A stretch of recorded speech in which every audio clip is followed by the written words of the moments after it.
السلام علیکم دوستو، غزوہ تبوک کے موقع پر پیغمبر اسلام حضرت محمد رسول اللہ صلی اللہ علیہ وآلہ وسلم کا گزر قوم سمود کے کھنڈرات سے ہوا۔ صحابہ نے وہاں پڑاؤ ڈالا، کنویں سے پانی بھرا اور آٹا گوندھ کر روٹی پکانے لگے۔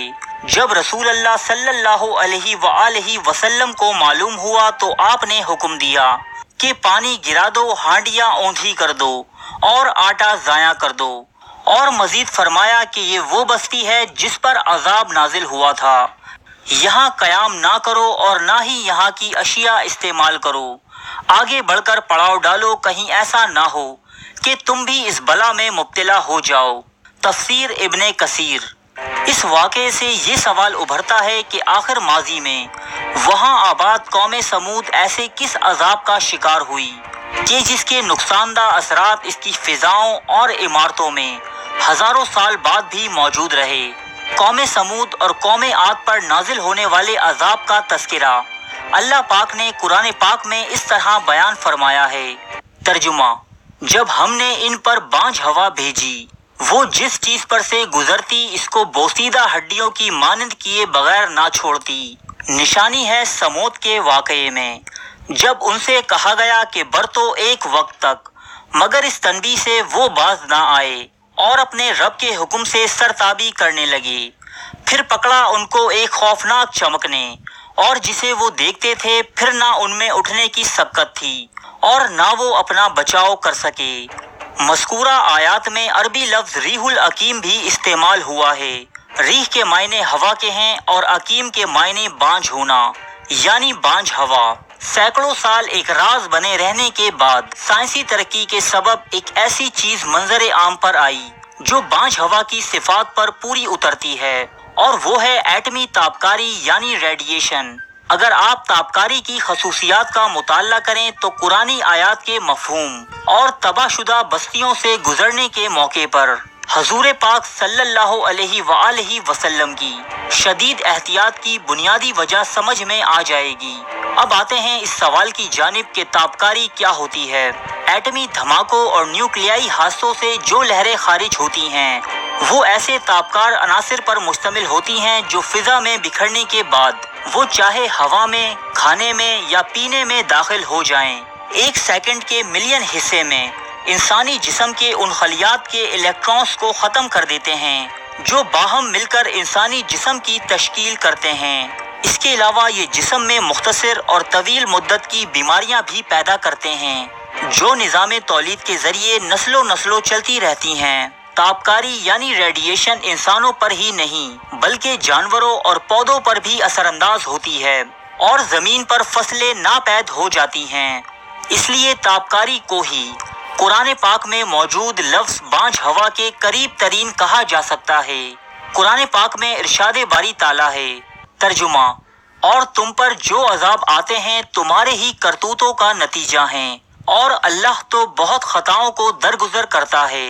اس آیت پر تفکر کیا جائے تو قدیم اقوام پر بانجھ ہوا یا خوفناک چمک کی صورت میں نازل ہونے والے عذاب کا اصل سبب بھی ان قوموں کے اعمال ہی تھے، یا تو وہ فطری توازن میں بگاڑ پیدا کرنے کا سبب بنے ہوں گے، یا پھر ممکن ہے کہ ایسی صورتحال رہی ہو جیسی کہ موجودہ دور میں نظر آ رہی ہے۔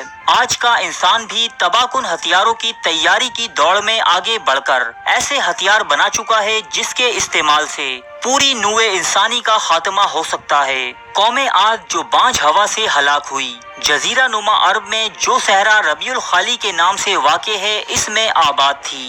یہی وہ جگہ ہے جسے شداد کی جنت کے نام سے بھی پکارا جاتا ہے۔ 1,30,000 کلومیٹر کے رقبے پر مشتمل اس صحرا کا نام ربیع الخالی یوں پڑا کہ یہ انسانی، حیوانی اور نباتاتی زندگی سے بالکل خالی ہے۔ یہاں نہ کوئی درخت ہے اور نہ ہی گھاس پھوس۔ قوم عاد کے زمانے میں یہی خطہ جو زندگی سے خالی ہو گیا ہے انتہائی سرسبز و شاداب تھا۔ ہر سو کھیت لہلہاتے نظر آتے اور جدھر نظر جاتی باغات ہی باغات تھے جن میں قطار در قطار درخت پھولوں اور پھلوں سے لدے ہوتے۔ بانجھ ہوا کے عذاب کے بعد وہاں آج بھی یعنی 4,500 سالوں بعد بھی خاک اڑتی نظر آتی ہے۔ سائنسدانوں کا کہنا ہے کہ ایٹمی ہتھیاروں کے استعمال کے بعد خارج ہونے والی تابکاری عمارتوں، زمین اور دیگر اشیاء سے ہزاروں سال تک خارج ہوتی رہتی ہے، کیونکہ تابکار عناصر اپنی نصف حیات یعنی آدھی زندگی یہ شعاعیں خارج کرتے رہتے ہیں۔ یورینیم کی آدھی زندگی 2,45,000 سال، تھوریم کی آدھی زندگی 8,000 سال، جبکہ ریڈیم کی آدھی زندگی 1,600 سال ہے۔ آج کے جب ایٹم بم کی ایجاد کو تقریباً 80 سال گزر چکے ہیں، تو اس سے کہیں زیادہ ہلاکت خیز ہائیڈروجن اور نیوٹرون بم بھی تیار کیے جا چکے ہیں۔ ہائیڈروجن بم دھماکے کے بعد ایک بادل کی صورت اختیار کرتا ہے۔ یہ جس علاقے سے بھی گزرتا ہے وہاں زندگی کا نام و نشان مٹا دیتا ہے۔ بادل کے سفر کے ساتھ موت اور ہلاکت کا یہ سلسلہ برسوں تک جاری رہ سکتا ہے۔ قرآن پاک میں قوم عاد پر ہونے والے عذاب کی تفصیل سورہ احقاف کی 24ویں آیت میں یوں بیان ہوئی ہے۔ ترجمہ: پھر انہوں نے بادل دیکھا جو میدانوں کی طرف آ رہا تھا، کہنے لگے یہ بادل ہے جو ہم پر میںہ برسائے گا، کوئی نہیں بلکہ یہ وہ چیز ہے جس کے لیے تم جلدی کرتے تھے، ایسی ہوا جس میں دردناک عذاب ہے، ہر شے کو اپنے پروردگار کے حکم سے تباہ کر ڈالتی ہے۔ پھر ایسے ہو گئے کہ ان کے گھروں کے سوا کچھ نظر نہیں آتا۔